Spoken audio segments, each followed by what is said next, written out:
Faz algumas semanas que eu não tenho pregado aqui pela manhã, mas todas as vezes que preguei nesses últimos 3 domingos no livro de Malaquias, e eu gostaria de convidá-lo mais uma vez a encontrar esse livro na Bíblia e abri-lo no capítulo 2, Malaquias, capítulo 2.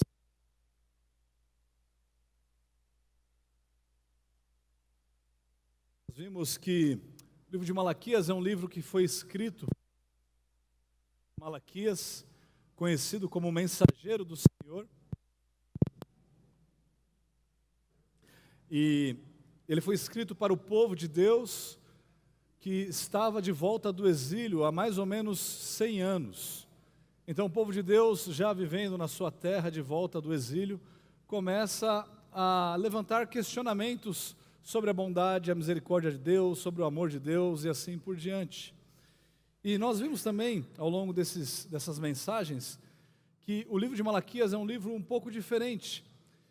Deus, ele fala com o seu povo, o povo então replica, e Deus então dá uma resposta ao povo.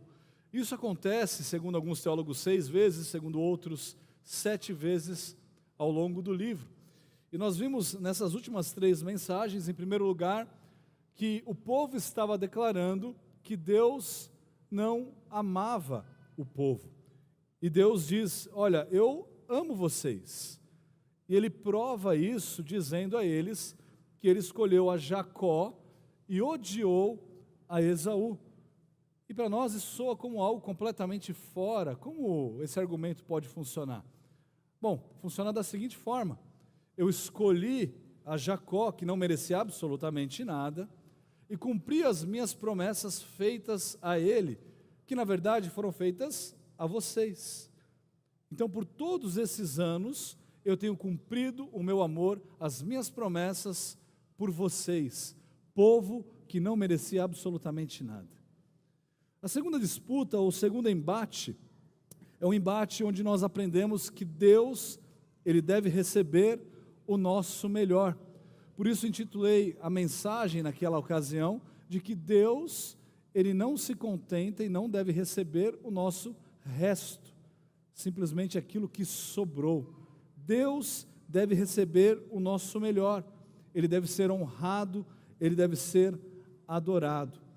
Na última ocasião, preguei sobre o que Deus requer, e Deus requer do seu povo fidelidade. E a disputa, o embate aqui, girava em torno de 2 pecados: casamentos mistos, que não estavam dizendo, não tinham relação simplesmente com a raça ou a cor da pele da pessoa, mas sim a adoração de falsos deuses, e também sobre a questão do divórcio, onde o próprio Deus declara que ele odeia o divórcio. E hoje nós veremos, a partir do capítulo 2, versículo 17, que o Deus a quem nós adoramos é um Deus justo, é um Deus que requer que nós também andemos em justiça. Então hoje nós chegamos nesse quarto embate entre Deus e o povo, e a acusação feita contra o povo se encontra a partir do versículo 17, que diz assim: enfadais o Senhor com vossas palavras, e ainda dizeis: em que o enfadamos?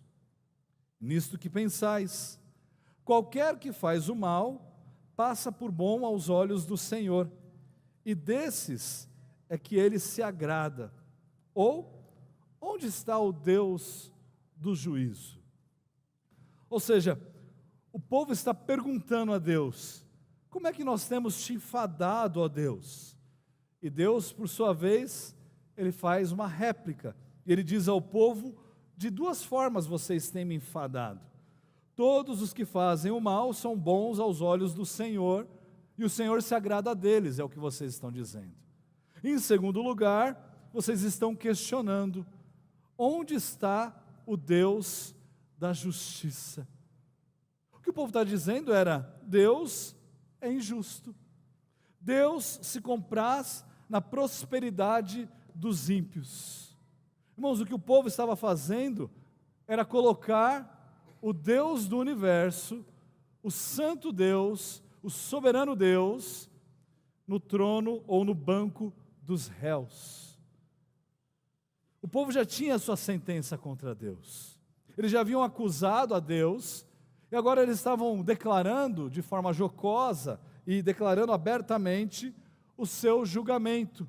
Deus é injusto, Deus é passivo, Deus é omisso. Era isso que o povo estava dizendo. Isso se dá de uma forma muito interessante, porque eles começam a questionar a Deus, como se eles não soubessem aquilo que eles estavam afirmando sobre Deus. Eles estavam dizendo que Deus era um Deus passivo em relação àqueles que praticavam injustiças. Era o mesmo que dizer que Deus, ele não liga para as coisas ruins que algumas pessoas fazem, mas que pelo contrário, ele ainda abençoa aquelas pessoas que não são fiéis a ele. Ele abençoa as pessoas que estão com práticas que são injustas. Que Deus abençoa as pessoas que fazem o mal, que cometem perversidade. A passividade, a omissão, tornariam Deus então no culpado. O salmista diz lá no Salmo 73, convido você a abrir lá, a partir do versículo 2, que ele também passou por questionamentos semelhantes a esses daqui. Asaf, que é o autor desse salmo, Salmo 7,3, ele confessa os seus pecados e as suas tentações, semelhantes às tentações e pecados do povo de Deus, que nós acabamos de ver aqui em Malaquias. E ele diz assim, no Salmo 73, versículo 2: quanto a mim, porém, quase me resvalaram os pés, pouco faltou para que se desviassem os meus passos, pois eu invejava os arrogantes ao ver a prosperidade dos perversos. Para eles não há preocupações, o seu corpo é sadio e nédio, não partilham das canseiras dos mortais, nem são afligidos como os outros homens. Daí a soberba que os cinge como um colar, e a violência que os envolve como um manto. Os olhos saltam-lhes da gordura, do coração brotam-lhes fantasias, montejam e falam maliciosamente, da opressão falam com altivez, contra os céus desandam a boca, e a sua língua percorre a terra. Por isso o seu povo se volta para eles, e os tem por forte de que bebe a largos sorvos, e diz: como sabe Deus? Acaso há conhecimento no Altíssimo? Eis que são estes os ímpios, sempre tranquilos, aumentam suas riquezas. Com efeito, inutilmente conservei puro o coração e lavei as mãos na inocência. Pois de contínuo sou afligido e cada manhã castigado. Se eu pensara em falar tais palavras, já aí teria traído a geração de teus filhos. Em só refletir para compreender isso, achei muito pesada a tarefa para mim. Irmãos, esse é o cenário que nós vivemos. Se nós fizéssemos aqui um exercício de pararmos por 2 minutinhos, agora, nesse instante, eu pedisse para você refletir durante a sua semana, se você não teve os mesmos pensamentos que Asaf teve, que o povo de Israel teve aqui no livro de Malaquias, e você dissesse para mim que não, você é um mentiroso. Porque eu tenho plena convicção de que você viu um ricão passando do seu lado, um carrão passando do seu lado, você viu aquele bonitão da novela, você viu aquele ricão lá na TV, e você começou a pensar assim: por que ele tem tudo e eu não tenho nada? Por que ele, sendo injusto, uma pessoa infiel a Deus, consegue tudo, eu aqui ralando e sofrendo, eu não tenho absolutamente nada? Nós somos condenados com os mesmos pecados, nós praticamos essas mesmas coisas, nós pensamos: os ímpios prosperam e nós sofremos, os injustos, eles ajuntam riquezas e nós que pagamos a conta, os injustos sempre estão no comando e nós debaixo, sofrendo e sofrendo. Irmãos, essa acusação, bem como a de Deus ser injusto, são acusações recorrentes e comuns a todos nós. Dia após dia nós fazemos isso. O profeta Jeremias, ele também levantou esse questionamento no livro de Jeremias, no capítulo 12, no versículo 1. Ele disse assim, numa forma de pergunta: por que prospera o caminho dos perversos e vivem em paz todos os que procedem perfidamente? O profeta Abacuque também disse a mesma coisa, em Abacuque capítulo 1, versículo 2: até quando, Senhor, clamarei eu, e tu não me escutarás? Gritar-te-ei violência, e não salvarás? Por que me mostras a iniquidade e me fazes ver a opressão?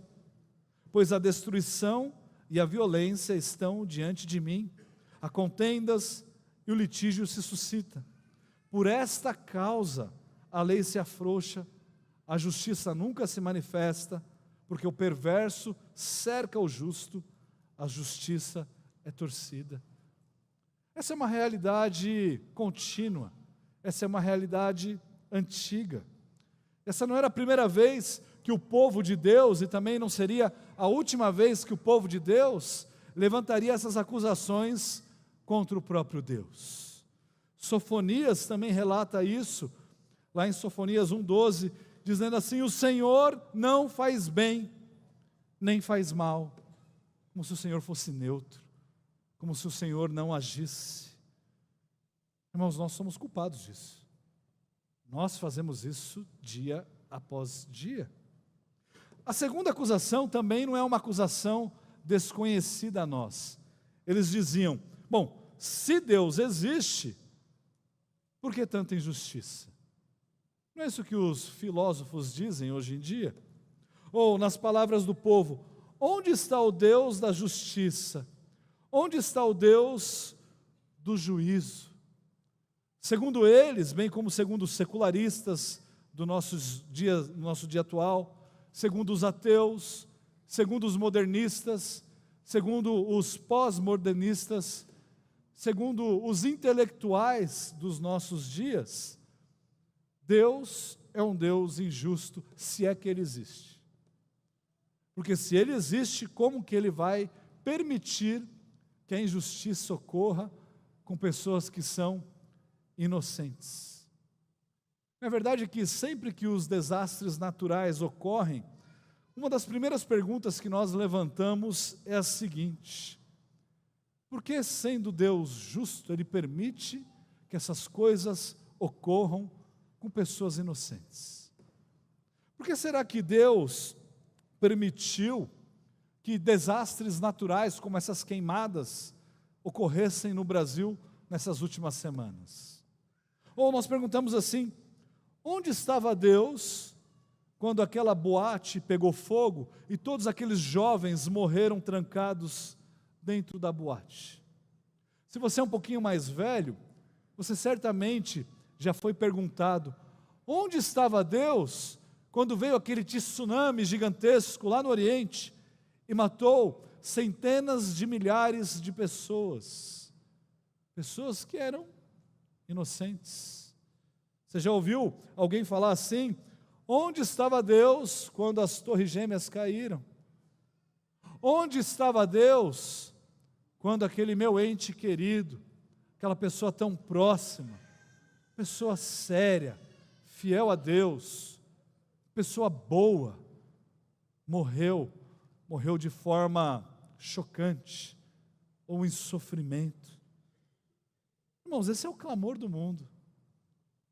Se Deus existe, Ele é injusto. Eu prefiro manter-me do meu jeito do que servir a um Deus injusto. E às vezes nós pensamos da mesma forma. Deus está permitindo que isso aconteça na minha vida. Esse Deus aí não pode ser justo. Deus não sabe o melhor. Quem sabe o melhor sou eu. Sabe o que isso demonstra, irmãos? Isso demonstra não apenas uma insatisfação que nós temos contra o próprio Deus, mas uma desconfiança e uma descrença no caráter de Deus. Quando nós questionamos a Deus, questionamos a justiça de Deus, nós estamos questionando o caráter desse Deus. Certo comentarista bíblico, ele diz assim: a nação de Israel, ela demonstra nesse caso aqui, completa falta de fé no caráter justo de Deus, adotando assim uma postura ética perversa. Não é um mero questionar, não são dúvidas, meras dúvidas, são questionamentos do caráter de Deus. Deus é injusto, e se Ele fosse justo, Ele não faria o que Ele fez.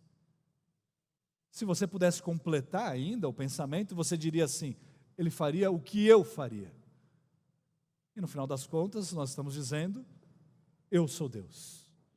Deus não sabe de absolutamente nada. Irmãos, o que isso revela é o que nós pensamos sobre Deus em relação às suas ações. Eles pensam o seguinte: se Ele existe, Ele é ineficiente, Ele não faz nada. Ou se Ele existe e não faz nada, Ele é injusto.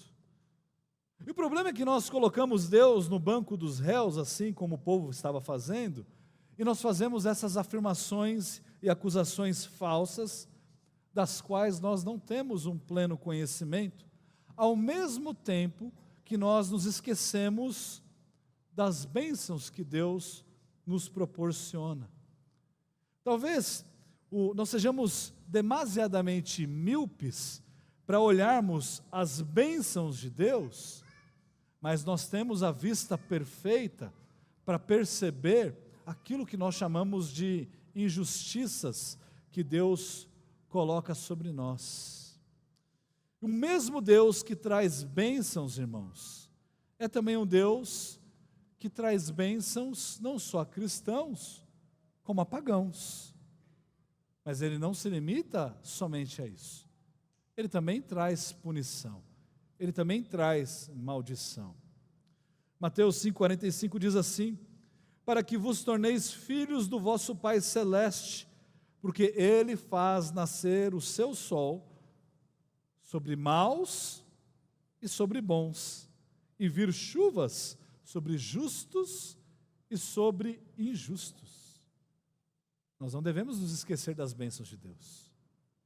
Atos 14:17 diz: contudo, não se deixou ficar sem testemunho de si mesmo, fazendo bem, dando-vos do céu chuvas e estações frutíferas, enchendo o vosso coração de fartura e de alegria.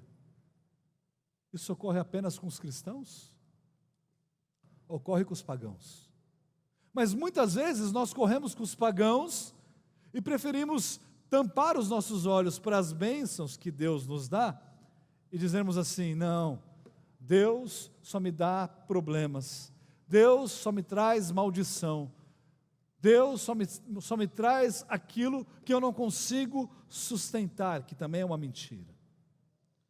Por que será então que nós só conseguimos prestar atenção nas injustiças que nós declaramos contra os outros e contra nós mesmos, e nós não conseguimos enxergar as bênçãos de Deus?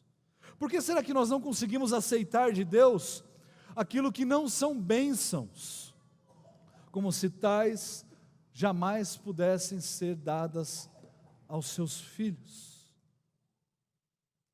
Irmãos, lembre-se de Jó. Jó capítulo 1, versículo 1, diz que Jó era um homem íntegro e reto, temente a Deus e que se desviava do mal. Sem conhecer vocês a fundo aqui, eu tenho quase certeza de que você jamais deveria ser conhecido como alguém tão íntegro e reto, temente a Deus e que se desvia do mal como Jó. Sabe de uma coisa? Ainda assim, Deus derramou tudo aquilo sobre Jó.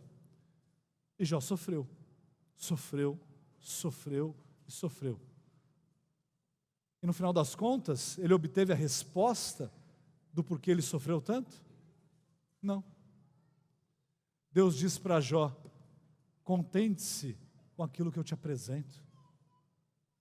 Jó, você não sabe de nada.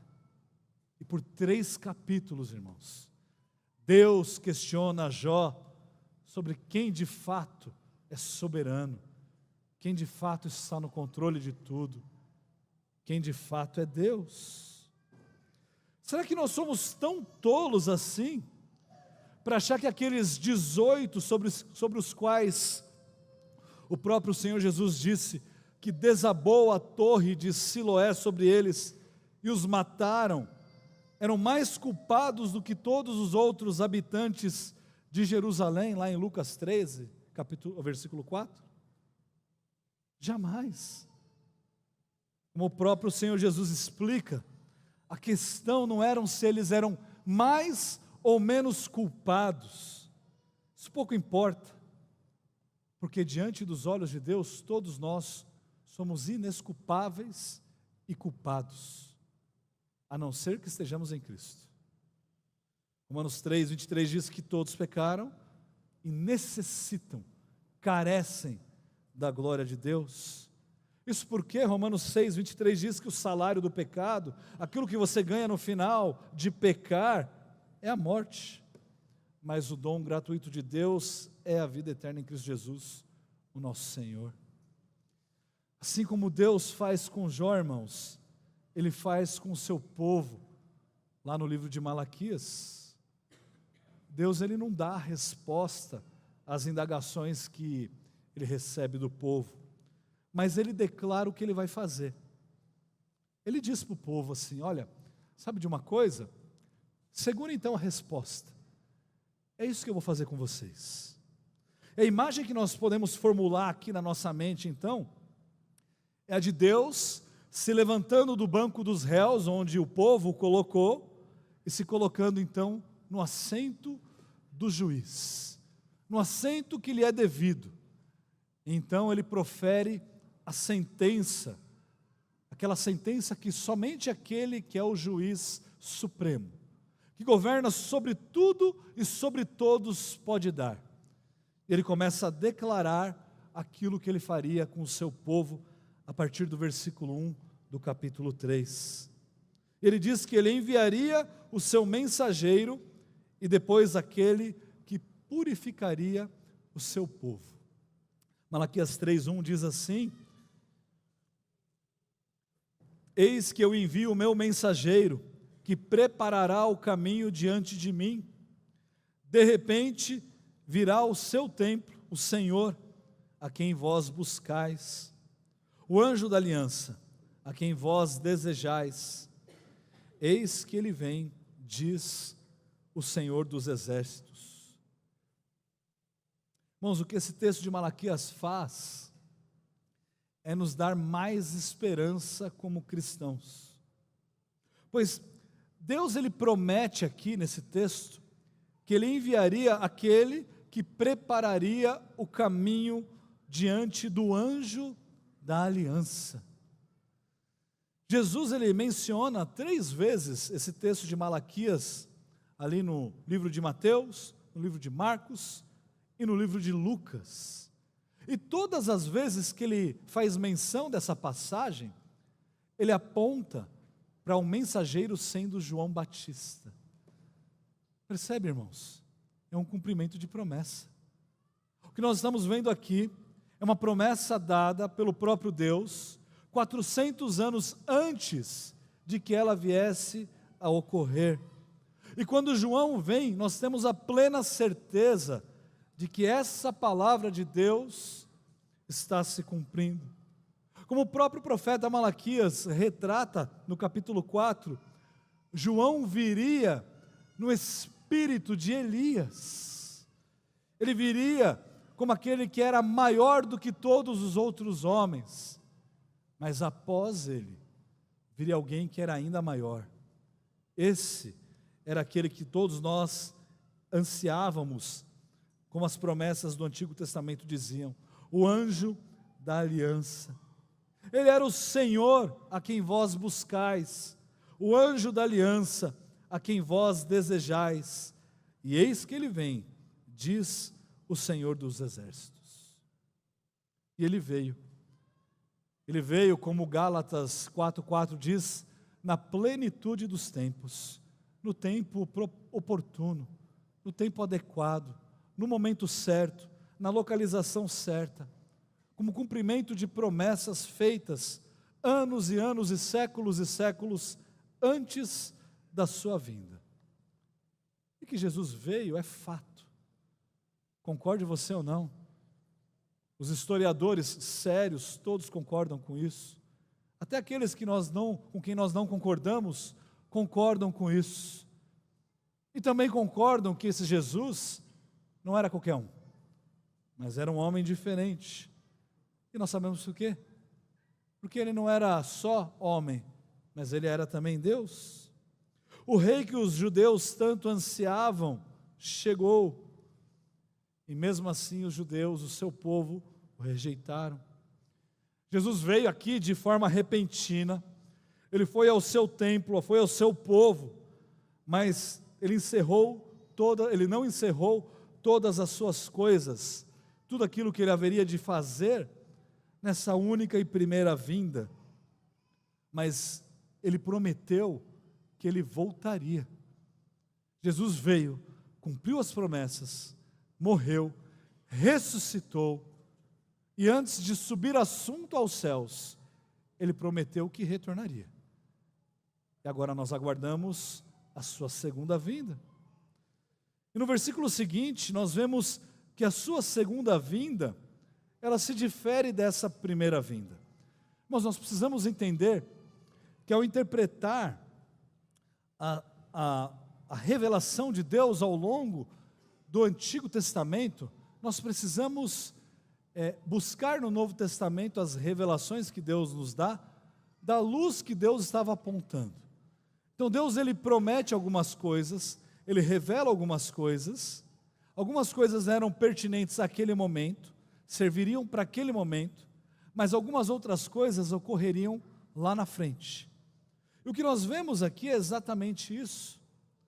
Deus prometeu que Jesus viria, e ele veio.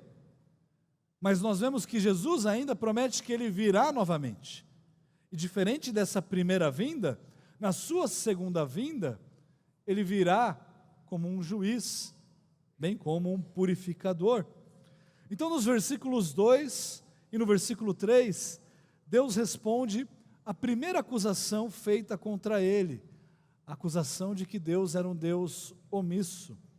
Malaquias 3:2 diz: mas quem poderá suportar o dia da sua vinda? E quem poderá subsistir quando ele aparecer? Porque ele é como o fogo do ourives, como a potassa dos lavandeiros. Assentar-se-á como derretedor e purificador de prata. Purificará os filhos de Levi e os refinará como ouro e como prata. Eles trarão ao Senhor justas ofertas. Então a oferta de Judá e de Jerusalém será agradável ao Senhor, como nos dias antigos e como nos primeiros anos. Irmãos, o ponto é que Jesus voltará. Essa é a promessa que ele fez. E ele julgará, e quando ele o fizer, ele purificará todos aqueles que lhe pertencem. O pastor Hernandes Dias Lopes coloca: o Deus do juízo virá para restaurar. Ele é como o fogo do ourives. O propósito do ourives não é de destruir. O propósito do ourives com o fogo é de purificar. O fogo, ele destrói a escória, ao mesmo tempo que ele purifica o ouro. Já a potassa que nós lemos aqui, e nós não fazemos ideia do que ele está dizendo, é como se fosse um sabão que era utilizado para tirar as manchas, para tirar a sujeira. Então o fogo, ele purifica internamente, ele limpa internamente, mas essa potassa era usada para lavar aquelas manchas externas que ficariam ali. E talvez você não se lembre, mas nós já vimos isso no outro estudo de Malaquias. Irmãos, nós somos a raça de sacerdotes. Nós somos o sacerdócio real, nós somos os levitas, nós somos os adoradores. E na vida, nós precisamos ter integridade para que nós possamos ser aceitos. Salmo número 15 diz isso. Salmo número 22 também nos ensina isso. Por isso eu te pergunto, como que anda a sua vida? Será que você passaria no crivo de Deus? Não no crivo da sua sogra, da sua esposa, do seu marido, do seu chefe, do seu pastor, mas no crivo divino. Será que a minha vida é uma vida de integridade? Uma vida que de fato reflete o caráter de Deus e a semelhança de Cristo? Ou é uma vida que precisa de ajustes? Mas as pessoas mais me confundiriam como alguém do mundo do que como alguém que de fato foi lavado pelo sangue do Cordeiro. Agora, a partir do versículo 5 e do versículo 6, Deus ele responde à segunda acusação que ele recebeu, a acusação de que ele era um Deus injusto. Ele disse assim: chamar-me-ei a vós outros para juízo, serei testemunha veloz contra os feiticeiros e contra os adúlteros, e contra os que juram falsamente, e contra os que defraudam o salário do jornaleiro, e oprimem a viúva e o órfão, e torcem o direito do estrangeiro, e não me temem, diz o Senhor dos Exércitos. Porque eu, o Senhor, não mudo, por isso vós, os filhos de Jacó, não sois consumidos. Lembra da primeira disputa, do primeiro embate? Deus ama o seu povo. E como Ele prova o seu amor para com o seu povo, está aqui. Não consumindo o seu povo, por conta das promessas que Ele fez. Se por um lado Deus virá, como nós vimos no versículo 2, 3 e 4, para purificar, por outro lado, nessa segunda vinda, Ele virá também para julgar. Deus ele chega para juízo, e o juízo ele começa pela casa de Deus. Ele chega e se apresenta como uma testemunha veloz, e não a favor, mas contra aqueles que estão na prática do pecado. E Deus, ele prova que a acusação deles é, portanto, uma acusação infundada. Deus não é injusto, Ele vai julgar. Mas sabe de uma coisa? Ele vai começar julgando vocês. Se vocês estão declarando que eu, Deus, sou injusto, saibam que eu não sou injusto e que eu julgarei vocês em primeiro lugar. E nesse contexto imediato, Deus ele diz que Ele vai se levantar contra algumas classes de pessoas. Ele fala que Ele vai julgar os feiticeiros, os adúlteros, os que juram falsamente, os que defraudam o salário do jornaleiro, ou seja, dos simples, os que oprimem as viúvas e os órfãos, aqueles que torcem o direito do estrangeiro. E por que eles fazem isso, irmãos? O texto diz no versículo 5, ele acrescenta aí: não temem, diz o Senhor dos Exércitos. Eles não temem o próprio Deus. Como eu disse há pouco, os acusadores agora é que trocaram de lugar com o próprio Deus. Os acusadores que estavam no trono do juiz se levantaram e agora foram dirigidos para a cadeira dos réus. E o próprio Deus saiu do banco dos réus e vestiu a sua toga de juiz superior. E agora eles é que deveriam suportar a condenação de Deus, o juízo de Deus, o juízo daquele que eles diziam que era um Deus injusto. Pastor Hernandes, quando ele conclui a sua análise desse texto, ele a conclui da seguinte forma, ele diz assim: quando o homem perde o temor de Deus, ele perde o referencial do certo e do errado. Quando ele pede o temor de Deus, o que acontece é que ele se corrompe. Quando nós, irmãos, começamos a comparar Deus com nós mesmos, ou com qualquer outra criatura, nós perdemos esse referencial. E nós começamos a tratar Deus de uma forma demasiadamente humana.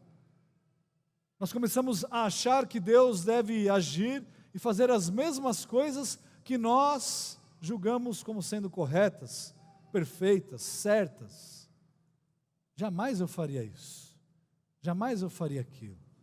Jamais eu deixaria as pessoas inocentes sofrerem como esse Deus injusto faz. No final das contas, o que você está dizendo é que você não teme a Deus, mas é que você quer ser temido por Deus. Que Deus se dobre de joelhos perante você. Mas o versículo 6 é um versículo muito confortante. É um versículo desafiador. Nele Deus revela o seu caráter. Olha o que ele diz. Porque eu, o Senhor, sou imutável. Sou Deus. Eu não mudo. Por isso vós, ó filhos de Jacó, não sois consumidos. Essa declaração aqui é uma declaração muito abrangente. Nela nós vemos vários atributos de Deus. O fato de Deus não mudar já é um atributo maravilhoso. Porque o que seria nós vivermos debaixo de um Deus que muda como nós mudamos? De acordo com a nossa emoção, de acordo com a circunstância, de acordo com a temperatura que está lá fora e assim por diante. Deus não muda.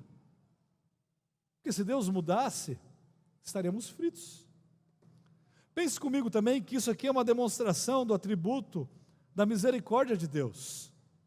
Porque Deus, ele não está consumindo o povo. Olha, veja também o amor de Deus. Porque Deus, ele diz que ama a Jacó. Aí ele não vai deixar de cumprir aquilo que ele prometeu. Ou seja, Deus também é fiel. Percebe? São vários atributos de Deus colocados apenas aqui. Deus é um Deus justo, é um Deus fiel, é um Deus misericordioso, é um Deus amoroso. E nós colocamos o nosso Deus em xeque.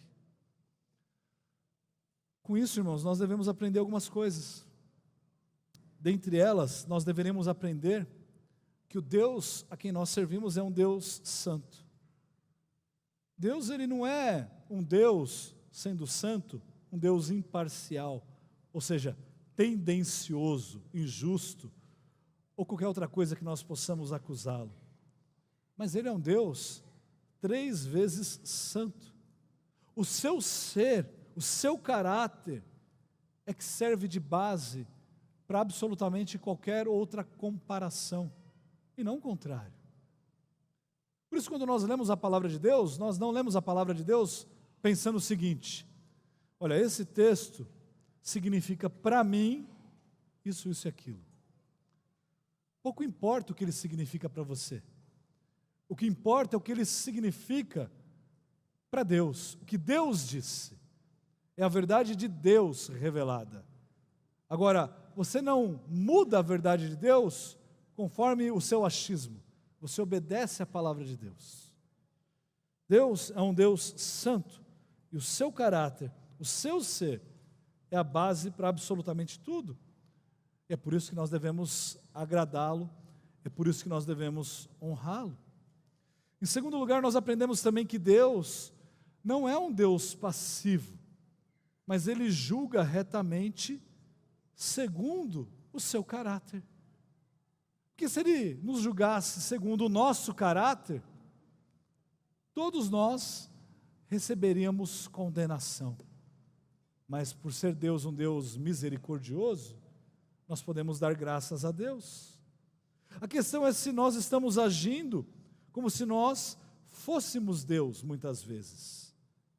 Irmãos, não cabe a mim, não cabe a você a capacidade de nós enxergarmos o interior do ser humano, o interior do homem, e julgar as suas intenções, e nem permitir que algo ruim ou bom venha a acontecer por essa ou por aquela razão. Nós não temos esse poder, nós não temos essa capacidade. Tudo isso cabe a Deus. E uma certeza nós temos: o Deus a quem nós servimos é um soberano Deus, que não está sem controle de todas as coisas, mas está no controle de todas elas, que julga retamente conforme o seu caráter, conforme o seu ser. Quando nós colocamos em xeque o seu julgamento, nós colocamos em xeque também o seu caráter. Estaria Jesus sendo injusto ao mencionar aquele desastre da torre de Siloé? Eu já disse, certamente não, pois ele mesmo padeceu de forma injusta por sua causa. O próprio Senhor Jesus foi condenado de forma injusta por conta de pecadores como eu e como você. Julgaria eu Deus então, que Deus é um Deus injusto por enviar o seu Filho para morrer no nosso lugar? Percebe? A nossa natureza nos faz correr para enxergar as maldições, os problemas que Deus coloca na nossa vida. E essa injustiça? Essa injustiça tudo bem, né? Que foi para me salvar. Você não é Deus, Ele é. Cristo, homem perfeito, aquele que veio e viveu sem pecado, foi entregue nas mãos de homens injustos, e por eles ele foi açoitado, dilacerado, cuspido, maltratado, espancado, humilhado, e nem por isso nós julgamos a Deus como sendo um Deus injusto.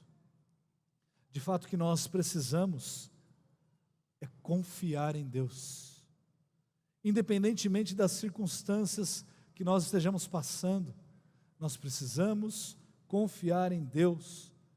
Nós não conhecemos a mente do Senhor. Romanos capítulo 11, lá no final do capítulo diz: quem foi o conselheiro de Deus? Não foi você. Quem conhece a mente desse Deus maravilhoso? Você não conhece. Então confie nesse Deus que é um Deus perfeito. Por isso nós aprendemos também que o fato de Deus trazer as maldições, como nós chamamos, ou provações, como a palavra de Deus diz, é um sinal de amor e não de ódio ou de injustiça. Tiago diz em Tiago 1:2, meus irmãos, tende por motivo de toda a alegria passardes por várias provações, sabendo que a provação da vossa fé, uma vez confirmada, produz perseverança. Ora, a perseverança deve ter ação completa, para que sejais perfeitos e íntegros, em nada deficientes. E depois lá no capítulo 5, a partir do versículo 10, o próprio Tiago diz assim: irmãos, tomai por modelo no sofrimento e na paciência os profetas, os quais falaram em nome do nosso Senhor. Mas o que nós fazemos? Tomamos como exemplo as pessoas que estão se dando bem. Então nós julgamos a Deus como sendo um Deus injusto, porque há tantas pessoas ricas, com tanto sucesso, mas Deus, e eu aqui, trabalhando duro, acordando cedo, dormindo tarde, e passando por problemas de saúde, tendo um salário que não é nada razoável, problemas com os meus familiares. Nós julgamos a Deus, nós não tomamos por exemplo os profetas. Eis que temos por felizes os que perseveravam firmes. Tendes ouvido da paciência de Jó. Todo mundo conhece essa expressão, né? Ele tem a paciência de Jó. Todos nós deveríamos ter, por exemplo, essa paciência de Jó. Mas o que nós fazemos é usar essa expressão para simplesmente dizer: eu não tenho a paciência de Jó. E pecarmos, e julgarmos a Deus, e julgarmos o nosso próximo. Ele diz: e vistes que o fim que o Senhor lhe deu, porque o Senhor é cheio de terna misericórdia e compassivo. No meio das suas provações, lembre-se de que Deus está sendo misericordioso e compassivo. Nós não podemos nos esquecer também da lição de que Deus está agindo no mundo. Contrário àquela ideia falsa de vários ditos teólogos de hoje em dia, de que Deus não está no controle das coisas, Deus está agindo no mundo. O nosso Deus não é um Deus inerte.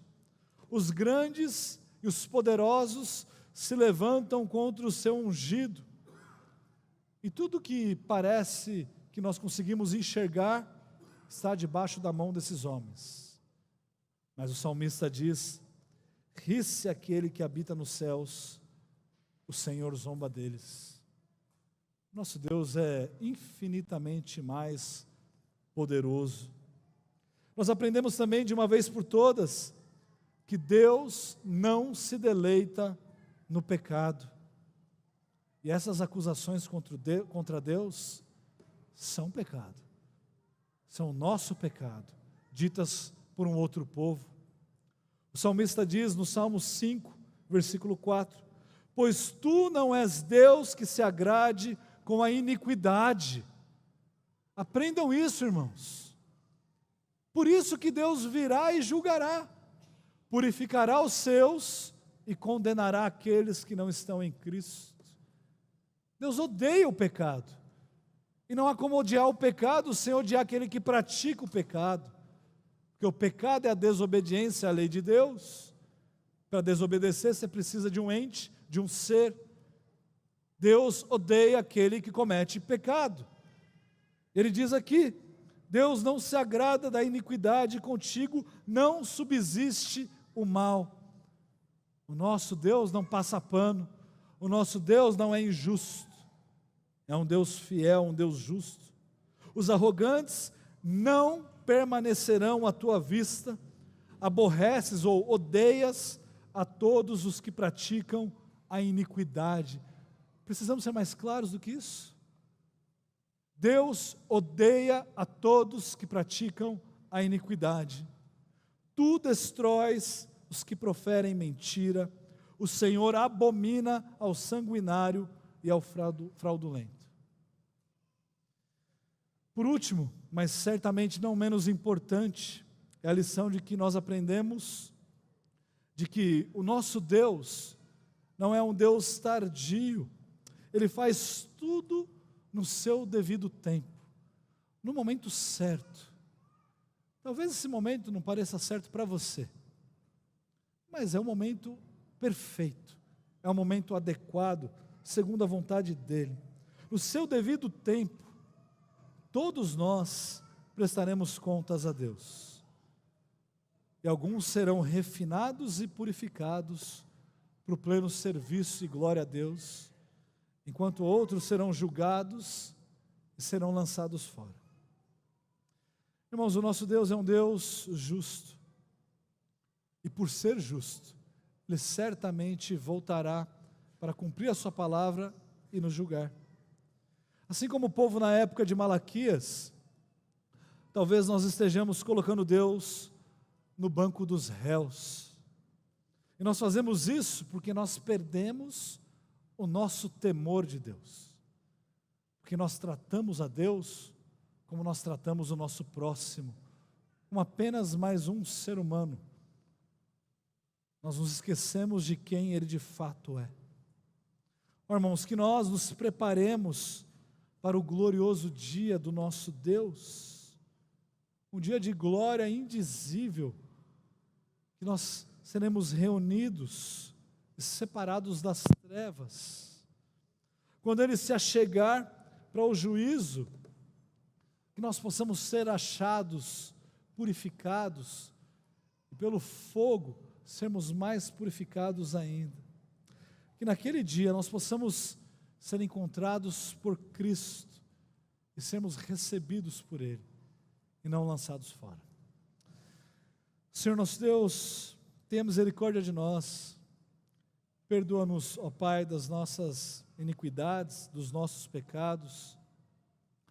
Afaste, ó Deus, de nós as tentações, de assim como Asaf, pensar que aqueles que são ímpios desfrutam de bênçãos melhores do que aqueles que conhecem o Senhor. Mas nós sabemos, ó Deus, a continuação daquele Salmo 73, e quando ele se deparou com a sua grandeza, então ele caiu na realidade e adorou o Senhor. Que isso seja realidade também para nós nesse dia. Em nome de Cristo que oramos. Amém.